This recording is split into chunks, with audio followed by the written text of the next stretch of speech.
¿Qué problemas típicos de Estados Unidos ellos creen que son normales en todo el mundo? En un país sensato, lo que haríamos sería decir, el costo de alimentar a todos los niños es una bagatela.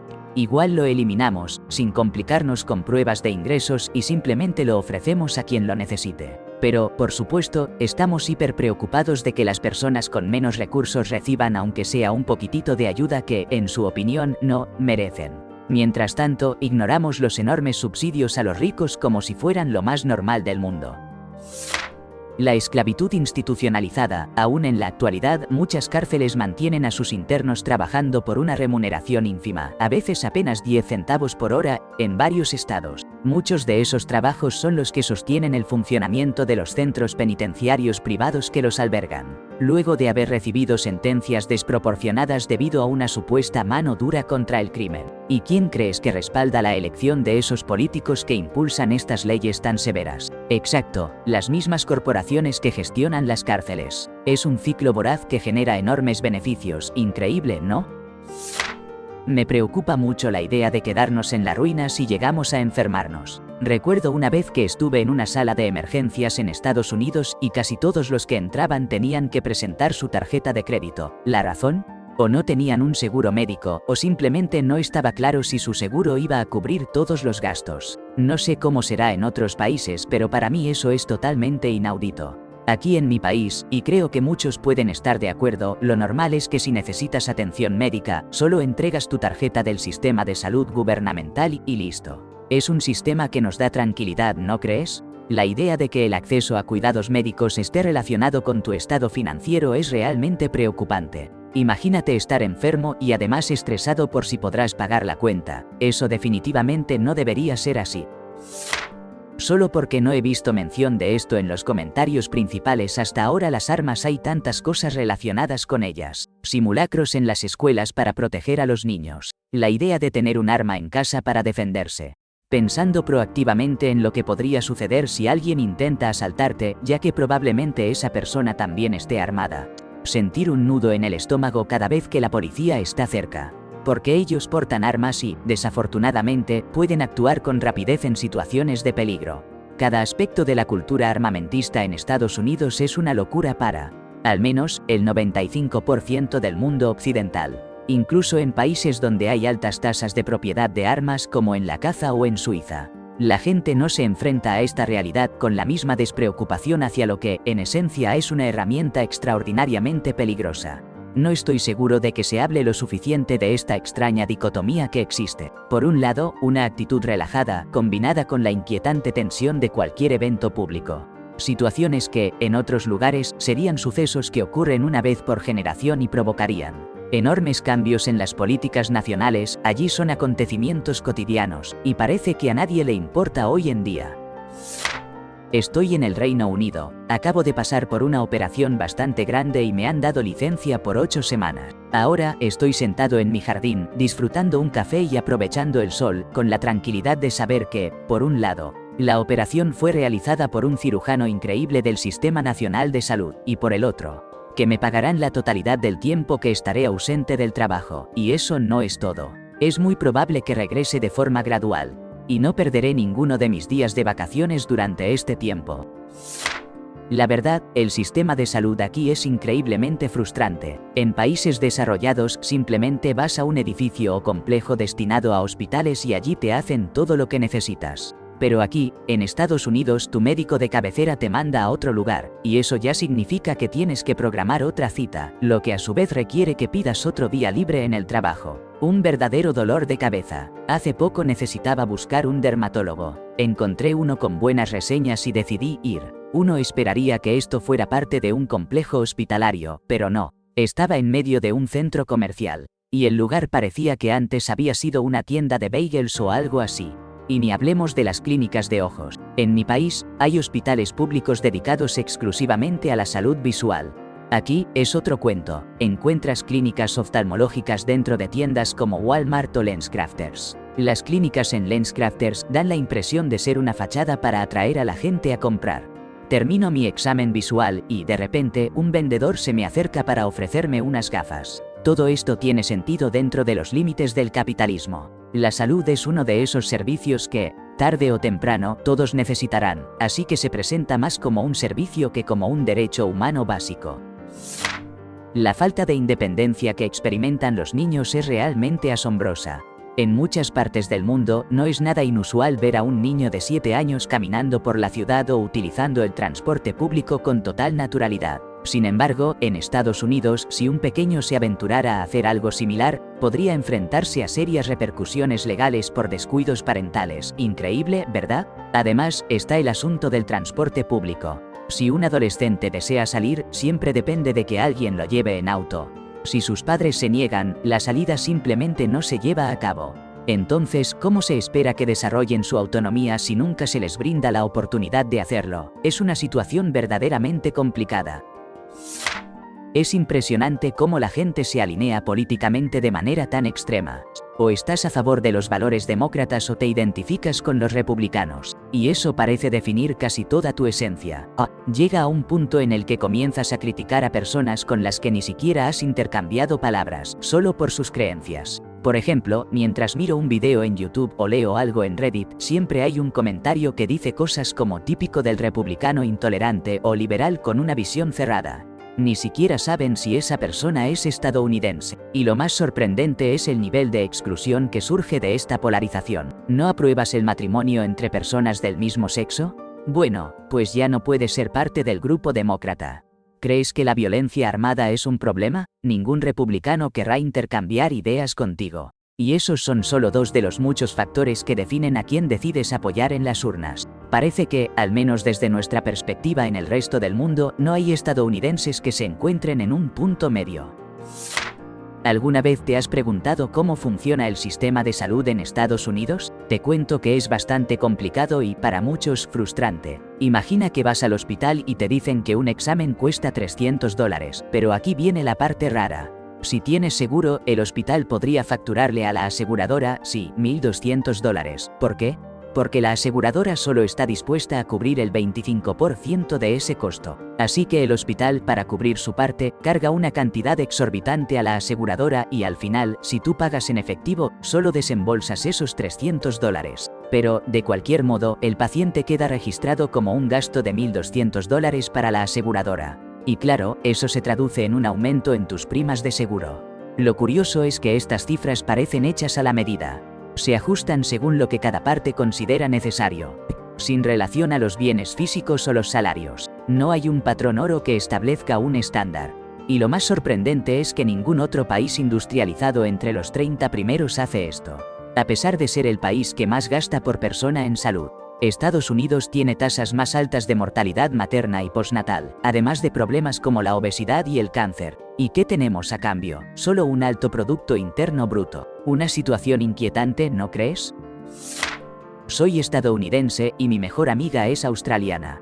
Las mayores sorpresas culturales para mí sucedieron cuando ella se fue a la universidad. Tuvo que mudarse porque la carrera que quería estudiar no se ofrecía cerca de su casa. Pero aquí viene la parte interesante. El gobierno le reembolsó los gastos de mudanza. Además, le dieron un pequeño estipendio mensual que era suficiente para cubrir el alquiler y necesidades básicas y también obtuvo un gran descuento en el transporte público. La idea es que su enfoque principal sea la universidad. Y ojo, esto no es una beca. Así funciona el sistema allá. ¿Te imaginas poder estudiar así sin tener que preocuparte tanto por las finanzas? Es un mundo completamente diferente.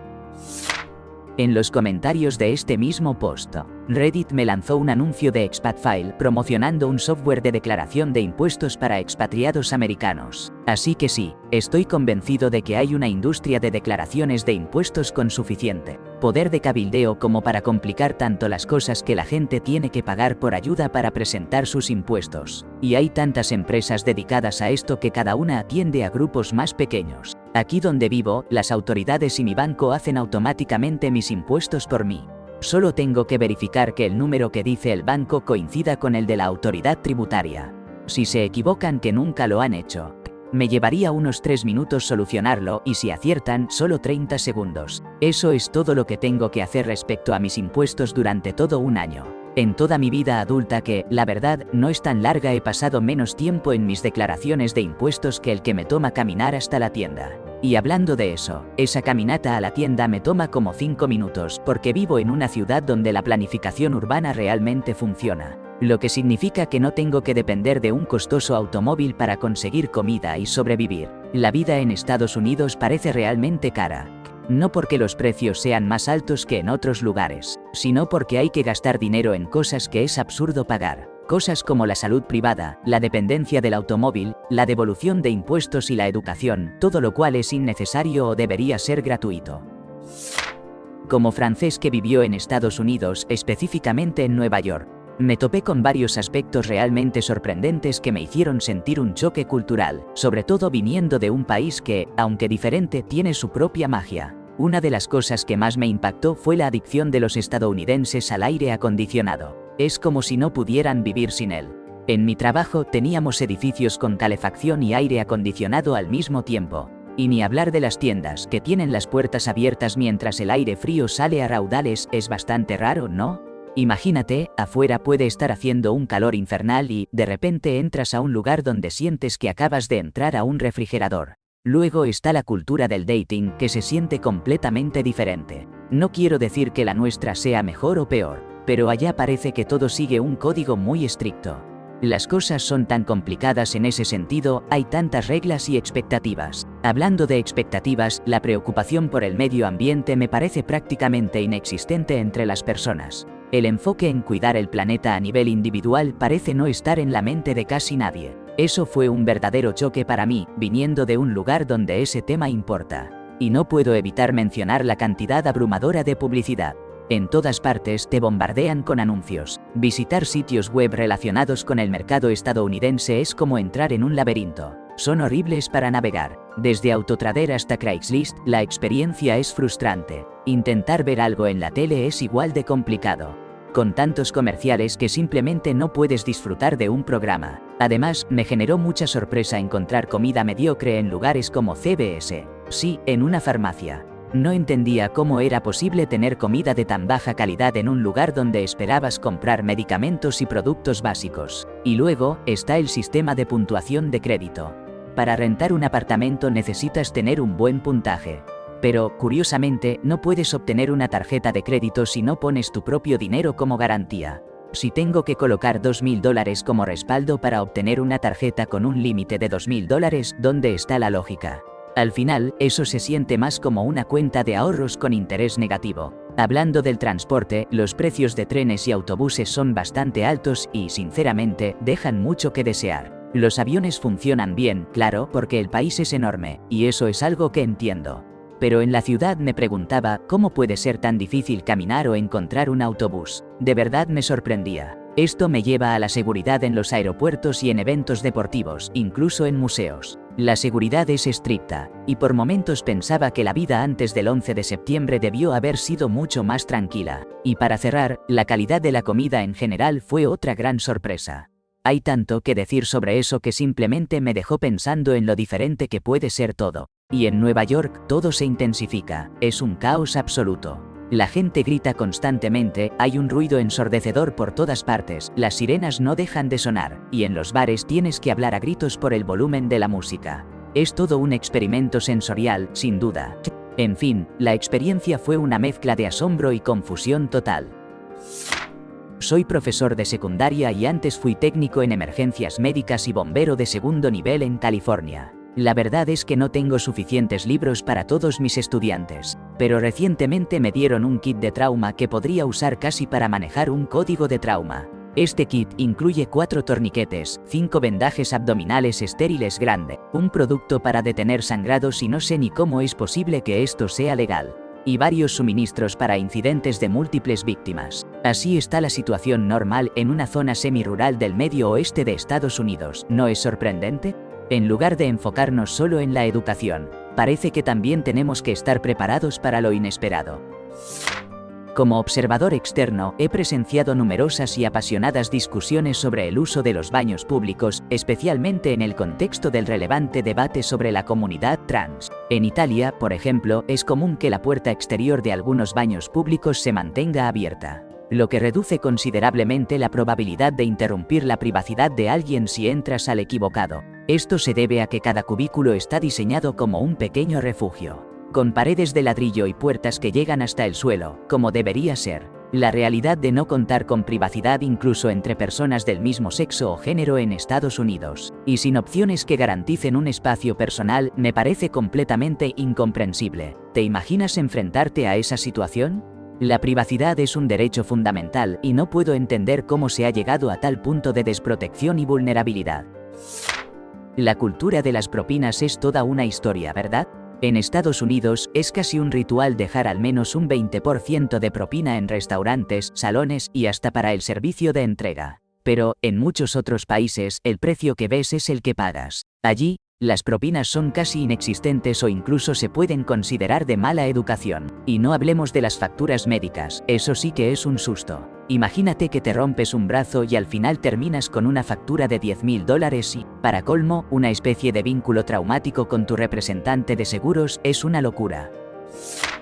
¿Te imaginas perder tu trabajo de la noche a la mañana? Sin previo aviso, sin un periodo de notificación donde puedas tener un ingreso mientras buscas algo nuevo. Simplemente te echan de un lugar en el que has estado durante años, con tus pertenencias en una caja. Y claro, esto también puede significar que pierdes tu acceso a un sistema de salud decentemente. ¿No es una locura? En resumen, parece que no hay derechos ni redes de protección. Solo las personas con dinero parecen recibir paquetes de indemnización. Una situación desesperante, ¿verdad? ¿Pueden creer que en muchos lugares no hay licencia de maternidad paga? Es increíble lo poco que las nuevas mamás tienen para descansar antes de regresar al trabajo. Y, lo peor, es que no reciben ninguna compensación. Mi amiga trabajaba de forma remota en una empresa con empleados estadounidenses. Cuando se enteraron de que sus colegas canadienses podían tomarse un año de licencia con sueldo, se enojaron. Pero curiosamente, su enojo no fue dirigido hacia el gobierno, sino a la empresa. Tuvieron que llamar a recursos humanos para que les explicaran que esto es parte de la ley en otros países. ¡Qué locura! Nuestro sistema de salud. Mis amigos en Canadá, México y Europa se quedan sorprendidos de lo caro que es aquí, tanto si tenemos seguro como si no. Tengo una amiga con doble nacionalidad estadounidense y británica. Hace poco se rompió el brazo patinando sobre ruedas. Tras ir a la sala de emergencias y enterarse de que iba a necesitar cirugía, se dio cuenta de que le salía más barato comprar un vuelo de último minuto a Londres y operarse allí que hacerlo aquí en Estados Unidos. Siempre pensé que pagar por una ambulancia era normal, o que el cuidado médico debía ser caro, o que había un montón de diferentes tipos de seguros. Pero todo cambió cuando me mudé al extranjero por trabajo. Allí conocí a muchas personas y me di cuenta de que en otros países el sistema de salud no es un rompecabezas, es increíblemente sencillo. Además, o es muy barato o incluso gratuito. Al principio me quedé boquiabierto. La verdad es que tener la posibilidad real de que alguien te apunte con un arma, o incluso estar en la misma habitación que alguien que la porta, es bastante aterrador. Te cuento, tengo 51 años y vivo en Argentina. La última vez que vi un artefacto de este tipo fue cuando tenía 17 años. Recuerdo que tenía el deseo de aprender a disparar en un polígono de tiro. Todo se realizó bajo la supervisión de un experto, después de que las autoridades locales me hicieran unas preguntas. Desde entonces, la situación para quienes desean poseer un arma se ha complicado enormemente. ¿Te imaginas? En ese momento, aunque había una serie de protocolos, ahora parece que las cosas son mucho más estrictas. La burocracia y los requisitos han aumentado, lo que convierte el obtener un arma en un verdadero desafío.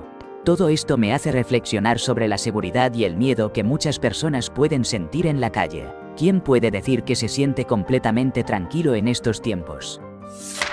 El americanismo por defecto. Prácticamente no hay otro país en el mundo en el que un porcentaje tan alto de ciudadanos asuma que solo ellos existen, o que las cosas deberían ser como son en su tierra, sin importar dónde se encuentren. Tuve la oportunidad de estudiar en una universidad fuera de los Estados Unidos, un lugar donde se reunían estudiantes de intercambio de diversas partes del planeta. Rápidamente me di cuenta de que los estudiantes estadounidenses eran prácticamente los únicos que tendían a aislarse entre ellos. Sí, socializaban con estudiantes locales y de otros países, pero en general se relacionaban principalmente con otros estadounidenses y rara vez interactuaban con el resto. Lo curioso es que después de un semestre o más, muchos regresaban sin haber mejorado su fluidez en el idioma local, si es que llegaban a hablarlo al principio, y casi sin haber tenido experiencias significativas con la cultura local. más allá de quejarse de que las cosas no eran exactamente como en su hogar. Es un fenómeno muy extraño para alguien que no es estadounidense, porque la idea de que el mundo es enorme y está lleno de personas con diferentes culturas y formas de hacer las cosas, y no hay una forma correcta de hacer cada cosa, es algo evidente para cualquiera con algo de educación. Resulta desconcertante ver a un par de estadounidenses discutiendo en la caja de un famoso restaurante de comida rápida internacional porque no hacen las cosas exactamente igual que en su lugar favorito en casa. Exigen que ese local, en un país o continente diferente, cambie su menú o su forma de operar para satisfacer sus demandas. Esto se relaciona también con temas como insistir en que el control de armas es imposible o que la atención médica no puede funcionar de otra manera solo porque es comunismo o cualquier otra etiqueta. A pesar de que en muchos otros países esas situaciones se han resuelto, el problema, al menos en la medida en que se presenta en Estados Unidos, se ha solucionado en otros lugares. Pero no, para estas personas, esos países no existen, o piensan que el sistema métrico es inferior al sistema imperial o se aferran a otros tipos de ideas poco realistas. Entiendo que los mecanismos psicológicos que llevan a cualquier persona a considerar que la forma en que crecieron es mejor, simplemente porque es lo que conocen, son universales. Todos articulan cosas como X cosa en mi ciudad o país es mejor, aunque en realidad lo que intentan decir con mejor es familiar. Sin embargo, los estadounidenses muestran una versión intensificada de esto que raramente se observa en personas de otros países. Las interacciones con la policía por motivos de conducción pueden variar considerablemente de un país a otro. Por ejemplo, en el Reino Unido, solo he sido detenido un par de veces. En cada ocasión, lo que hacía era avanzar un cuarto o medio kilómetro hasta encontrar un lugar seguro para detenerme. Allí, apagaba el motor y aguardaba la llegada del oficial. Todo muy cordial. De hecho, en una de las ocasiones, simplemente cambié una bombilla fundida que llevaba en mi kit y continué mi recorrido. En la otra, solo tuve una breve charla sobre la velocidad adecuada y me dejó ir sin complicaciones. Ahora, en Estados Unidos, he visto videos en los que los oficiales se aproximan a los autos con la mano en la pistola. Los conductores deben permanecer con ambas manos en el volante. Todo por haber excedido unos pocos kilómetros por hora o tener una luz de freno apagada.